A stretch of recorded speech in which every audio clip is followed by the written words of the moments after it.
Shabbat Shalom and Chodesh Tov.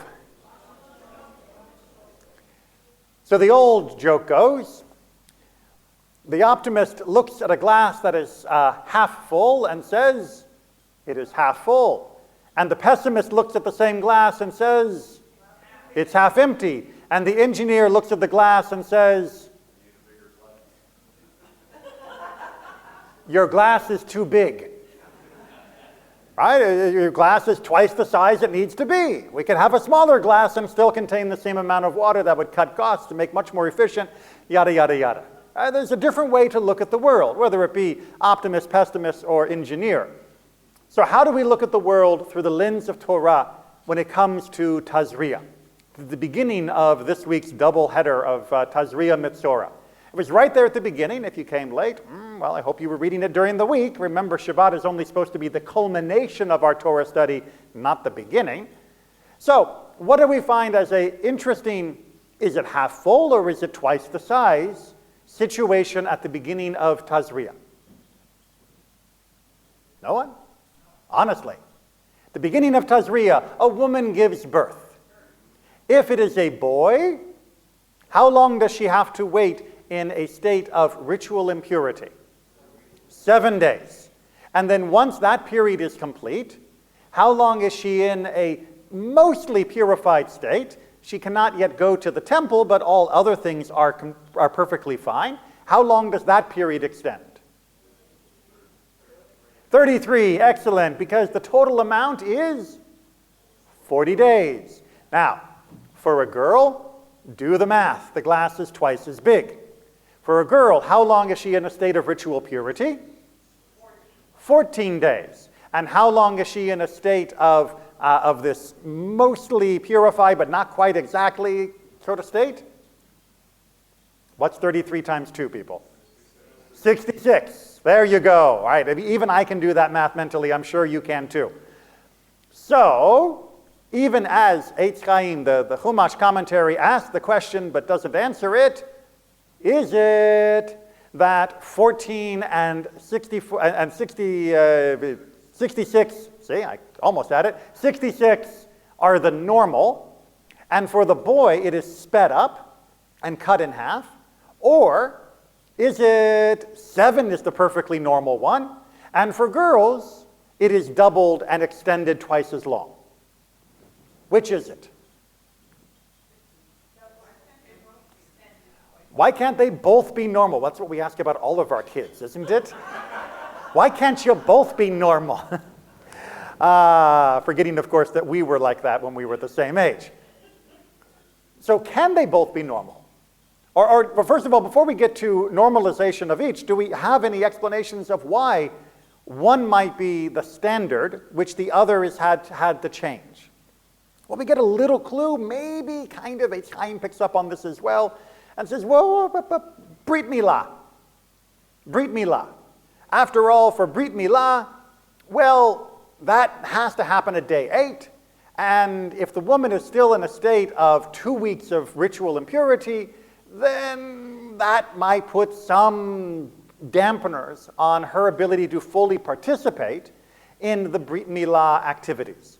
And therefore, we'll cut her a break and let her go to the Brit Milah, having gone to the mikveh and become ritually purified, and, we'll just speed it up a little bit because the boy has this 8-day ceremony, and that's been on the book since Abraham, so this is what we've got. So, one possible explanation. It doesn't exactly explain the whole thing, but it kind of says the 14 days would be standard, and the 7 days is a special dispensation. Any other thoughts or possibilities?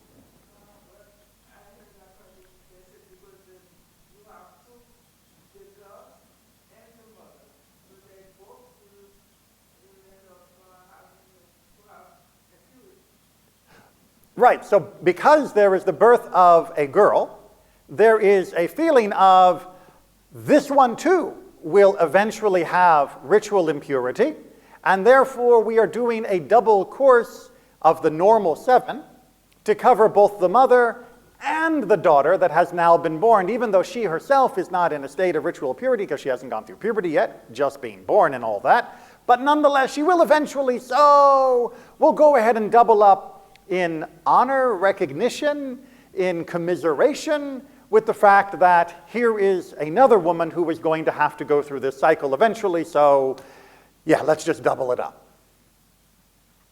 Do either of those seem compelling? Yes, I understand, Rabbi, and not only do I understand, but I have an insight into Jewish life that will guide me not only with regards to what time someone gets to go to the temple, but with other aspects of Jewish life.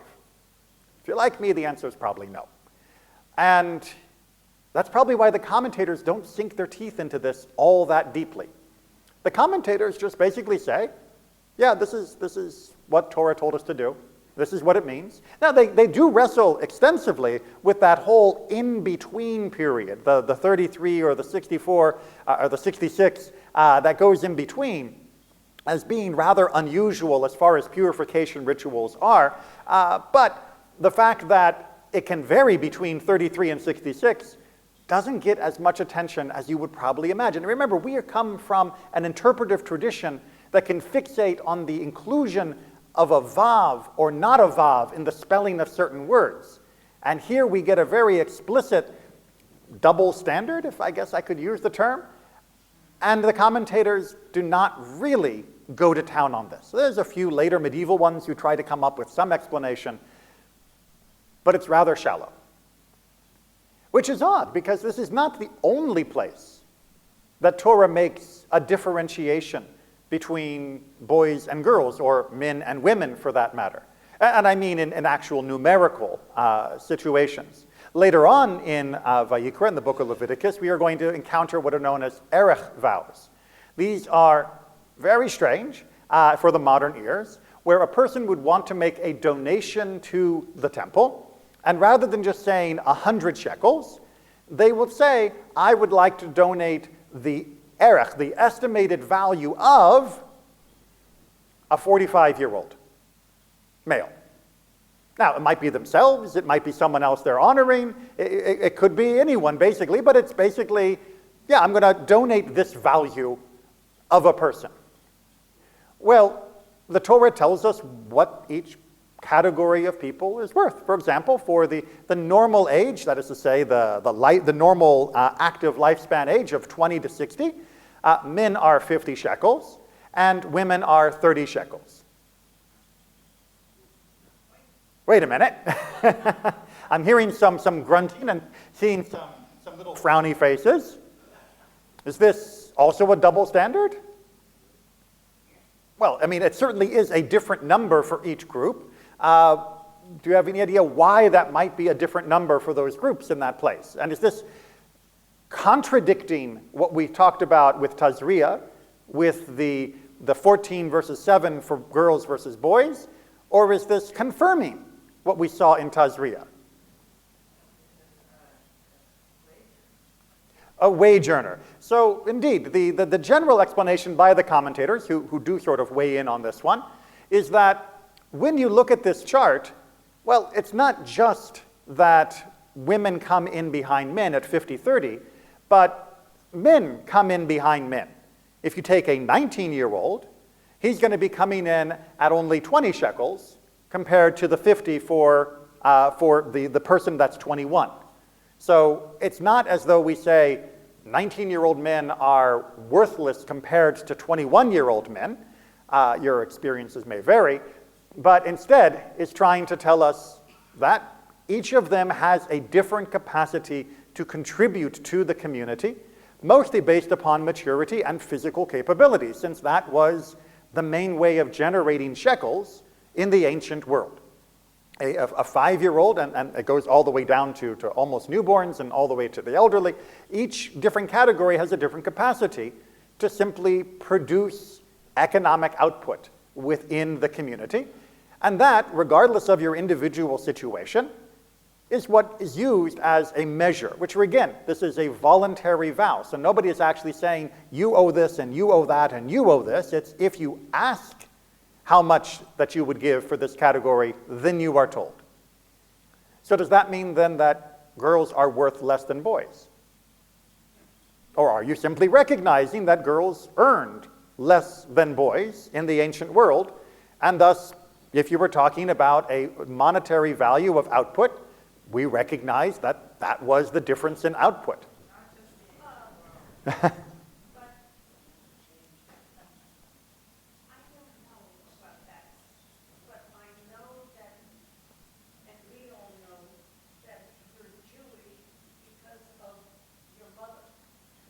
Right, so Judaism has a matrilineal status, meaning your Jewish identity is imprinted because you come from a Jewish mother or you convert, which would seem to indicate some very important status for women, as opposed to the males within the Jewish world.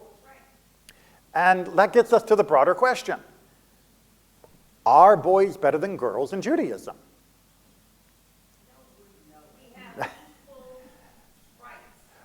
We have equal rights. And if we unpack it, in fact, most of the things that people will point to as being boys have it better than girls, which is the usual way people argue on this point, are usually cultural traditions. And as much as I love Fiddler on the Roof and that beautiful song Tradition, that isn't actually Torah.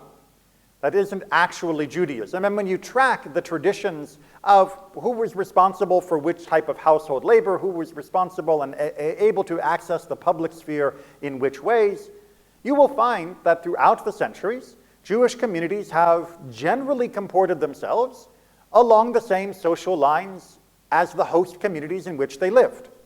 Meaning that if they lived in Europe, then when Europe got rid of polygamy, Judaism got rid of polygamy. But if they lived in the Middle East, where polygamy was alive and well until the 20th century, and indeed still continues into the 21st in many communities, the Jews who lived in those communities continued to practice polygamy. It was a big issue when the Yemenite Jews in particular were coming into Israel in the 1950s. You find that throughout those places, if there was a tradition and a culture of educating girls, then the Jews went along with that as well. And if there was a tradition or a culture of not educating them, then Jews tended to not educate their girls as much as they did in other parts of the world. We adopted many of our gender stereotypes from the community that we inhabited, even though the Torah itself is conspicuously silent on these points. The Torah doesn't say it is a man's job too. The Torah doesn't say it is a woman's job too.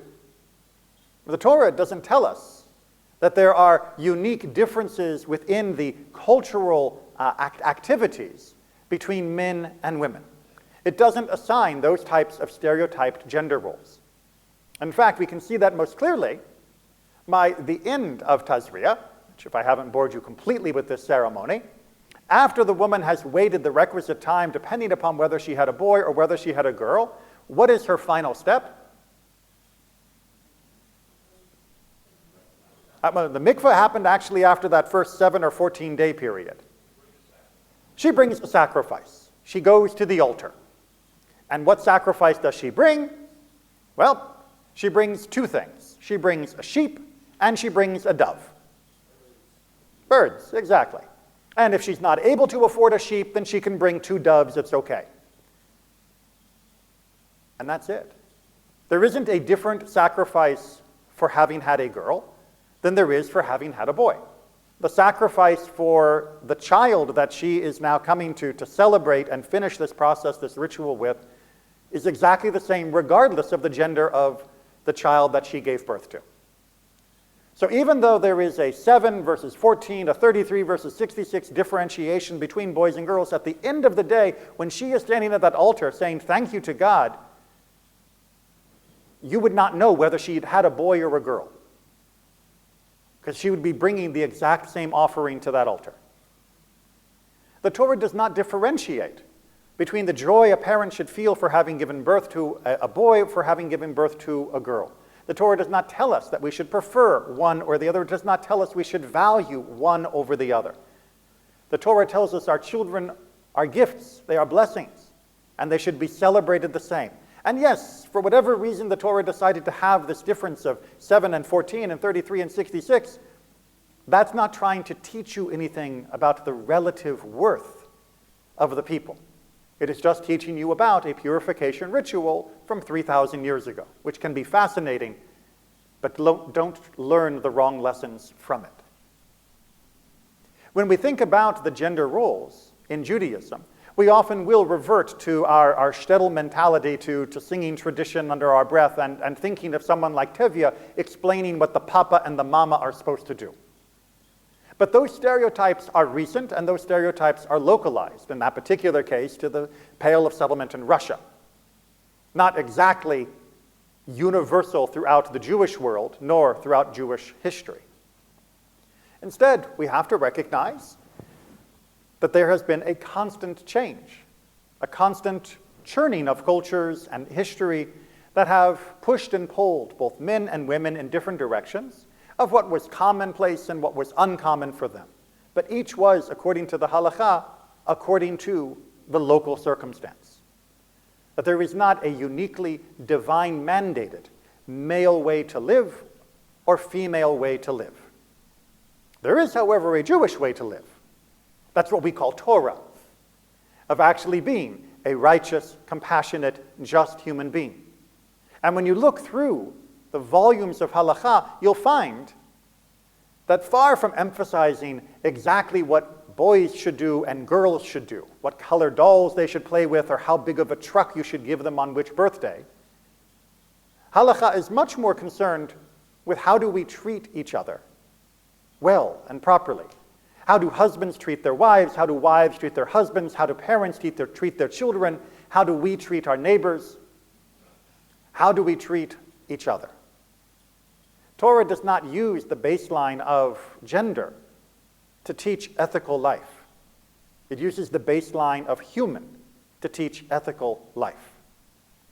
The fact that there is a fixation with what should be the stereotypical roles and how we should adhere to them in the modern world is the aberration. This is unusual.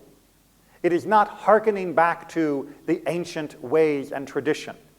It is not returning to the Torah. It is certainly not returning to some God-given idea of how men and women should behave. In fact, it is diverting attention from what God has always said from the beginning, what he wants us to do, to walk in God's ways. It's as simple as that. When God gave the commands to Adam and Chava, when God reached out to Abraham and Sarah, he didn't say, you have to do this and you have to do this. He said, you together, you will walk in my ways, and so will your children. This has been the focus, and this needs to continue to be our focus. Do not be sidetracked by trivialities of the colors of shirts, of the toys that are given. Focus instead on the true gift that God gave us, the path of Torah, which is open to all equally. Shabbat Shalom and Chodesh Tov.